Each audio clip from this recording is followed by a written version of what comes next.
Olá, pessoal, tudo bem? Vamos para a correção da nossa atividade 1 do quarto bimestre.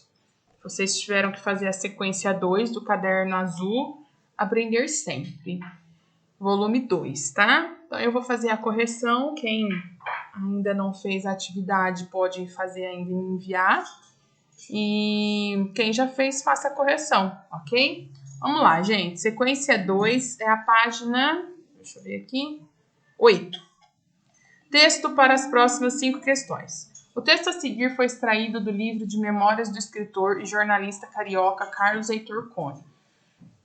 Um livro de memórias é um relato que alguém faz, frequentemente na forma de obra literária, a partir de acontecimentos históricos dos quais participou ou foi testemunha, ou que estão fundamentados em sua vida particular. Não deve ser confundido com autobiografia. Gente, isso é importante, né? Isso aqui ele está explicando o que é um livro de memórias, né? Então ele fala aqui, o livro de memórias ele não é uma autobiografia, tá? O livro de memórias ele trata de relatos que são feitos, tá? Frequentemente em forma de obra literária. Então, pessoal, o relato, o livro de memórias, ele normalmente ele é feito como uma crônica, né? Igual nós leremos aqui a crônica O Suor e a Lágrima, do Coni, e aqui mostra, por exemplo, o momento em que ele vive uma situação e decide colocar essa situação dentro de um texto narrativo literário, tá? Em formato de crônica. Então, vamos lá. O Suor e a Lágrima. Fazia calor no Rio, 40 graus e qualquer coisa, quase 41. No dia seguinte, os jornais diriam que fora o dia mais quente deste verão, que inaugura o século e o milênio. Cheguei ao Santos Dumont, o voo estava atrasado, decidi engraxar os sapatos. Pelo menos aqui no Rio, são raros esses engraxates. Só existem nos aeroportos e em poucos lugares avulsos. Sentei-me naquela espécie de cadeira canônica de couro de abadia pobre, que também pode parecer o trono de um rei desolado, de um reino desolador. O engraxate era gordo e estava com calor, o que pareceu óbvio. Elogiou meu sapato, cromo italiano, fabricante ilustre, os Rossetti. Uso-o pouco, em parte para poupá-lo, em parte porque, quando posso, estou sempre de tênis. Ofereceu-me o jornal que eu já havia lido e começou seu ofício. Meio careca, o suor encharcou-lhe a testa e a calva. Pegou aquele paninho que dá brilho final nos sapatos e com ele enxugou o próprio suor, que era abundante. Com o mesmo pano, executou a maestria aqueles movimentos rápidos em torno da biqueira, mas a todo o instante o usava para enxugar-se. Caso contrário, o suor imundaria o meu cromo italiano. E foi assim que a testa e a calva do valente filho do povo ficaram manchadas de graxa e o meu sapato adquiriu um brilho de espelho à custa do suor alheio. Nunca tive sapatos tão brilhantes, tão dignamente suados. Na hora de pagar, alegando não ter nota menor, deixei-lhe um troco generoso.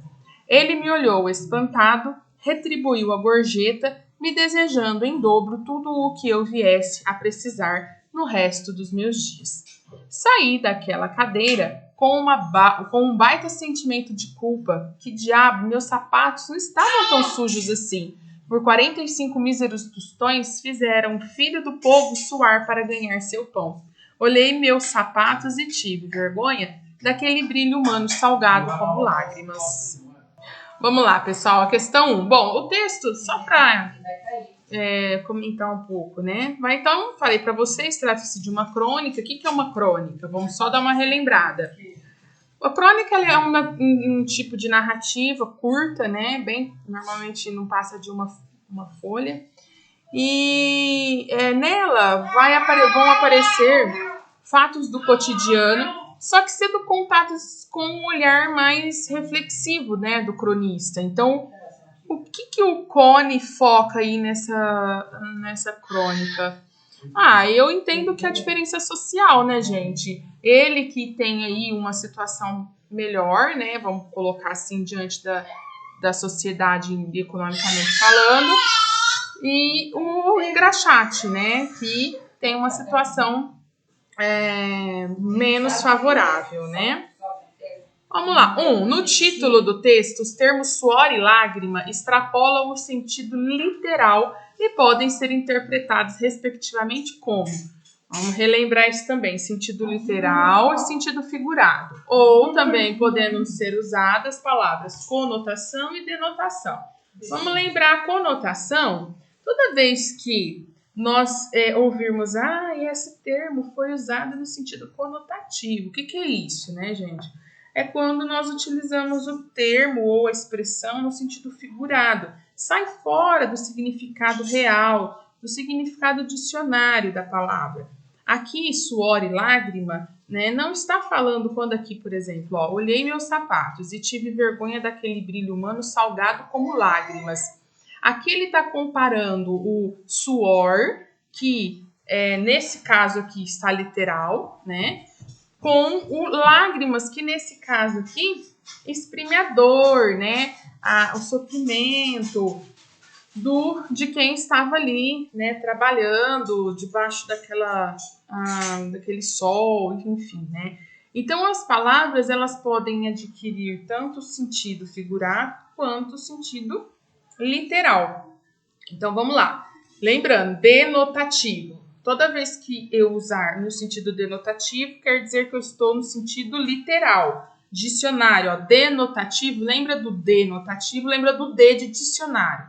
E conotativo é no sentido figurado. Voltando.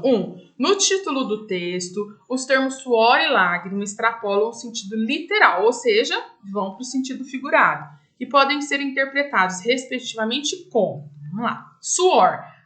O fluido destilado pelos poros da pele. E lágrima, a secreção produzida pelas glândulas lacrimais. Percebe que essa A é o sentido que, gente? Literal. Então, não é essa que a gente quer. B, a suor, a exploração do outro. E a lágrima, a culpa, o remorso. Sim, né, gente? Porque o suor mostra exatamente isso, a exploração do outro. E a lágrima que ele mesmo, ele sente vergonha, né? Olha lá, vergonha daquele brilho humano como lágrimas. É a culpa, o remorso. Então tá aqui, a resposta certa é a B. Vamos para 2, gente. A descrição feita pelo cronista da cadeira em que se sentou para engraxar os sapatos sugere que o móvel essa daqui até eu fiquei meio assim, viu, gente? Mas nós discutimos numa aula e acabamos chegando num consenso. Mas vamos lá, Ele fala assim, sentei-me naquela espécie de cadeira canônica. Canônica vem de igreja católica, vem de igreja, tá? Especificamente da católica. Do coro de abadia.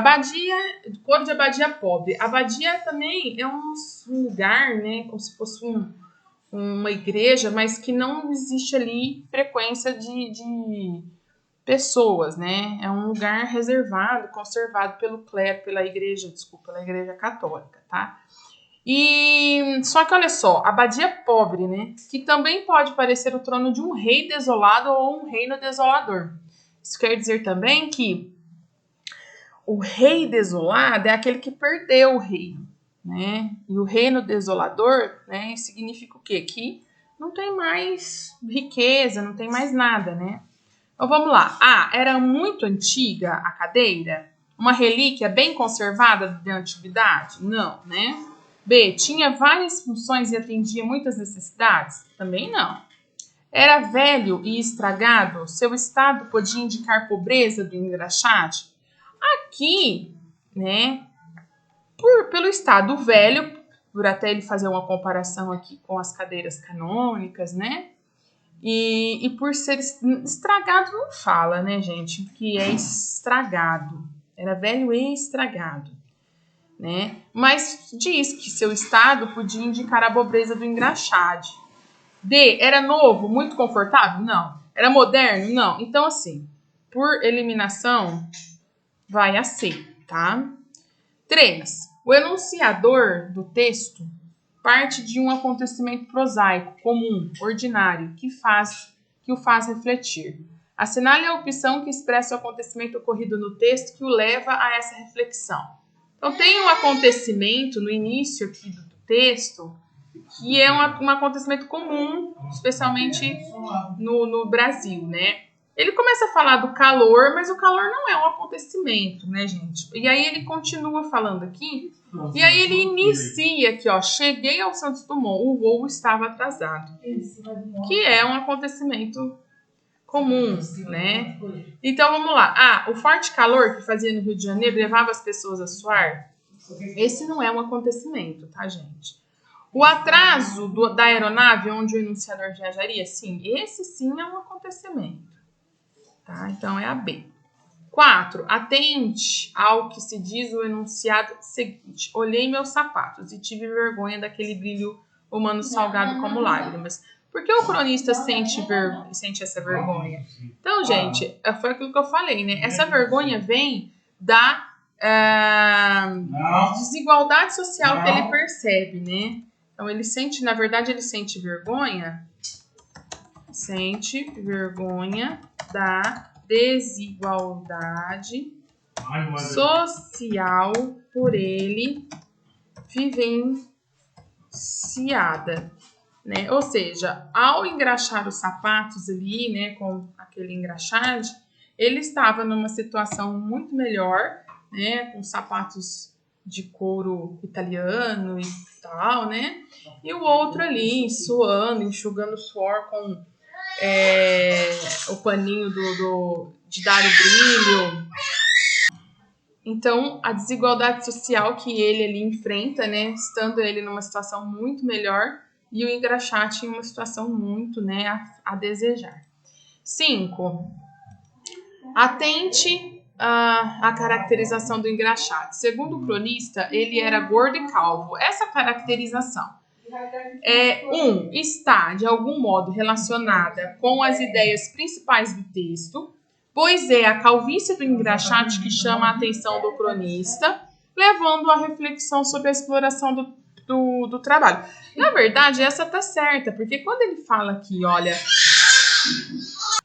nessa frase, quando ele fala, né, e foi assim que a testa e a calva do valente filho do povo ficaram marcadas de graxa, e o meu sapato, tal. Então, assim, ganhou o brilho à custa do suor ali. A parte onde ele fala do valente filho do povo já é a reflexão dele, né, gente? Ou seja, olhando para a careca lá do engraxate e aquele suor, né, fez ele pensar, poxa vida, né?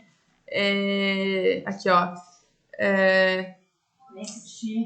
Aqui, ó, a exploração do trabalho, né? Então, essa 1 tá certa. A 2, tem uma função textual, pois a caracterização do engraxate é essencial, com certeza ela é essencial, para o leitor, né? Para que o leitor reconheça a coesão e a coerência da crônica reflexiva. Ou seja, sem essa caracterização, né, com certeza o cronista não teria alcançado o objetivo dele, que era nos fazer refletir em relação à exploração do trabalho e a desigualdade social. E a 3, é desnecessária. Gente, pronto, essa daí nem precisa terminar de ler, né? Não tem nada que seja desnecessário ao texto, né, gente? Bom, então estão corretas a 1 e a 2, vai ser a B. É isso aí, pessoal. Nós vamos parar esse vídeo e dar continuidade no próximo vídeo, tá bom? Porque senão vai ficar muito comprido e é aquela ideia, né? Quanto menor, melhor. Um abraço a todos.